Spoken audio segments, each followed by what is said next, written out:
So I'm going to talk a little bit about persuasion and how it's being used, and how it's being used in a contrary way that makes people stop believing in it. So essentially, here's a little story from way back in the day when I was, let me see, I was 17. Yeah, way back in the year of 2022. Excuse me, not 2022, 2002. 20, not 26, 24 years ago. At that time, during autumn of 2002, which is, well, it's actually 23 and a half years ago, but it doesn't really matter. Here's what matters though. So during the autumn of 2002, there was very, very little precipitation and rainfall in our country. And as a result, the hydropower water basins weren't properly filled. They reached a critically low level. And, people were worried that, oh, maybe we won't have enough hydropower. Maybe there won't be enough power so that we can use electricity to heat our homes, to use our washing machines, to use our fridges, etc., etc.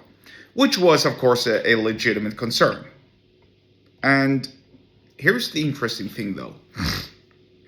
Because that year, there wasn't as much precipitation as the year before, or the year after, for that matter. Because the year after, in 2003, everything was back to normal and people didn't talk about it.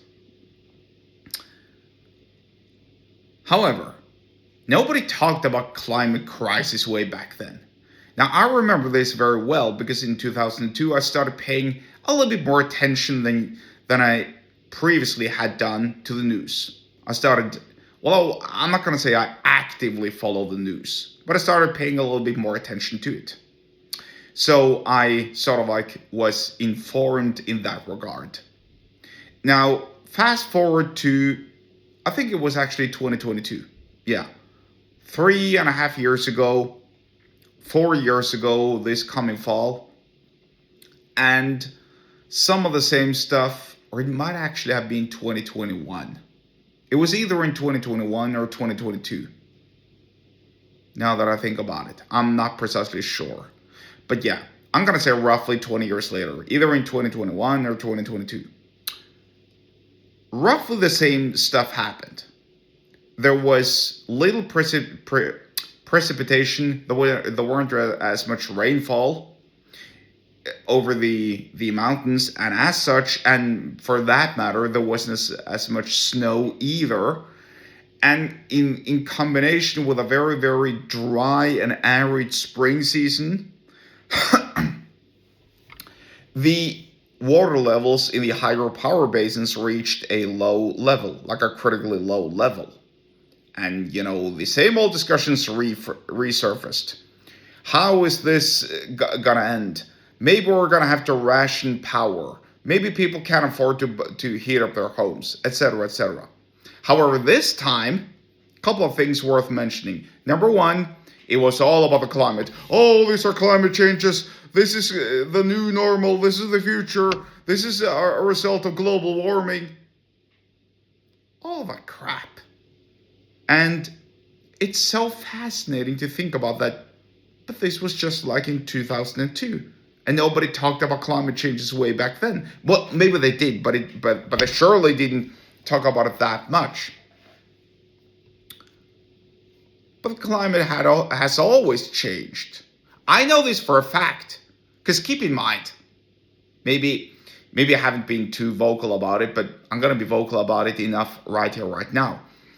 I'm not a climate scientist. I'm not a meteorologist. I think that's the name, meteorologist. But I am an engineering geologist. And as part of my education, I studied geology. You know what geology teaches you? That the climate will always change because the axis of the Earth is tilting. These are called Milankovitch cycles. And because the axis is tilting, the amount of sunshine on the Earth's surface will also alter. Now, this ain't happening every single year This is happening with, I don't know, a couple of millions of years in between each cycle or so, maybe tens of millions of years. But that's beside the point. The point is the Earth's axis, and therefore the amount of sunshine that the Earth's surface is being exposed to, is also changing. Hence why the climate will also change. Not only that, what happened roughly 20,000 years ago? The ice caps, the polar ice caps started melting. Because the latest, not the last, but the latest ice age started to, well, get done. It was the beginning of the end of the latest ice age. What does that mean? It means that over the years, over the millions of years, there have been multiple ice ages, right? And what happens when there are multiple ice ages? When there is an ice age, the global temperatures fall. When there's the end of the ice age and the ice starts to melt, the global temperatures increase. And so the median temperature will always go up and down and up and down and up and down. It will always alter. The climate will always be changing. So there's always going to be climate change. Nobody seems to be talking about this very, very inconvenient truth, by the way. It sort of like doesn't fit the narrative of the climate mafia. Anyway, long story short, and this is, I'm digressing. But the point here is simple. Nobody talked about climate way back in 2002 when the hydropower basin levels were low, or when the water levels in the hydropower basins were at a critically low level. But the climate was in 2002. There was still a climate in 2002.